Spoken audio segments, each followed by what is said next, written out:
Sekarang saya ada pertanyaan ke Bang Juma tentang mengenai keislaman.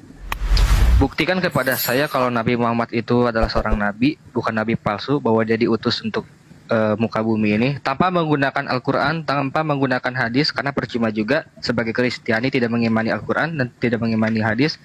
Jadi buktikan ke saya kalau dia memang nabi tanpa dalil Al-Quran dan tanpa dalil hadis. Silahkan. Oke, baik. Jadi dalam kehidupan kita sehari-hari nih, orang itu disebut hebat bukan karena banyak harta. Orang itu disebut hebat, mulia, luar biasa, bukan karena dia itu punya jabatan tinggi. Bukan. Tetapi orang itu bisa dikatakan hebat dari seluruh aspek positif, dikarenakan orang itu banyak dijadikan sebagai contoh suri teladan oleh orang, manusia, makhluk hidup yang bukan hanya sesaman dengannya, yang bukan cuma seabad, 2 abad, 3 abad, tapi ribuan abad. Itu berarti orang ini ada apa dengan dirinya. Kalau separuh bumi bisa dia pengaruhi, ada apa dengan dirinya? Seorang yang hebat, punya jabatan, bahkan pensiunan, bahkan jenderal aktif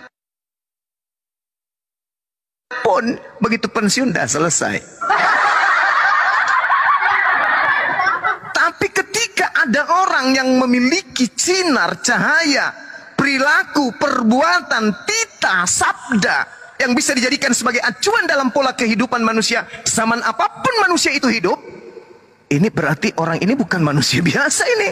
Kalau dia hidup pada zaman penyembahan dewa-dewa, dia bisa didewakan orang ini. Dia bisa jadi dewa bagi orang-orang yang lemah akal. Bahkan bisa jadi Tuhan bagi orang-orang yang hanya modal percaya. Bagaimana dengan baginda Rasulullah Muhammad sallallahu alaihi wasallam? Presiden kita sudah berapa di Indonesia ini? Semuanya ikut beliau. Presiden, orang kelas 1 di Indonesia ikut sama beliau. Coba, pola kehidupannya bertuhan, mengabdikan diri kepada Sang Pencipta, diikuti dasar negara kita. Bayangkan itu. Ini fakta.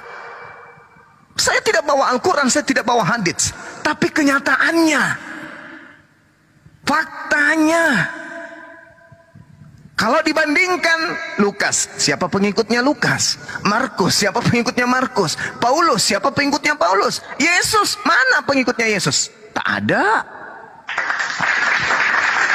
Ada. Penghina Yesus banyak. Penghinanya banyak. Mati terkutuk, banyak penghinanya, miliaran. Tapi kalau baginda Rasulullah Muhammad sallallahu alaihi wasallam, coba satu, apa bilangnya ya? Bangsa Arab, ya, semua ikut kepada titahnya, ikut kepada perintahnya, ikut kepada suri teladan yang dia bawa. Kalau dia manusia biasa, bong, begitu dia meninggal orang pada bubar. Coba, bagaimana presiden kita? Wah, dihargai pada saat dia apa? Pada saat dia menjabat. Wah, dicium tangannya, sepatunya, bahkan bekas-bekas makanannya itu diambil, dijilat-jilatin. Begitu selesai jadi presiden, ketemu pun ogah. Bagaimana dengan Rasulullah? Bagaimana dengan Rasulullah? Jangankan dia, cucunya yang sudah ribuan tahun pun masih berimbas hari ini. Jangankan rumahnya, negara tempat dia lahir dan meninggal pun menjadi tanah yang disucikan sampai hari ini. Kurang apa lagi? Yesus lahir di mana? Yerusalem. Yang menjadi kiblat orang Kristen sedunia di mana? Pacikan.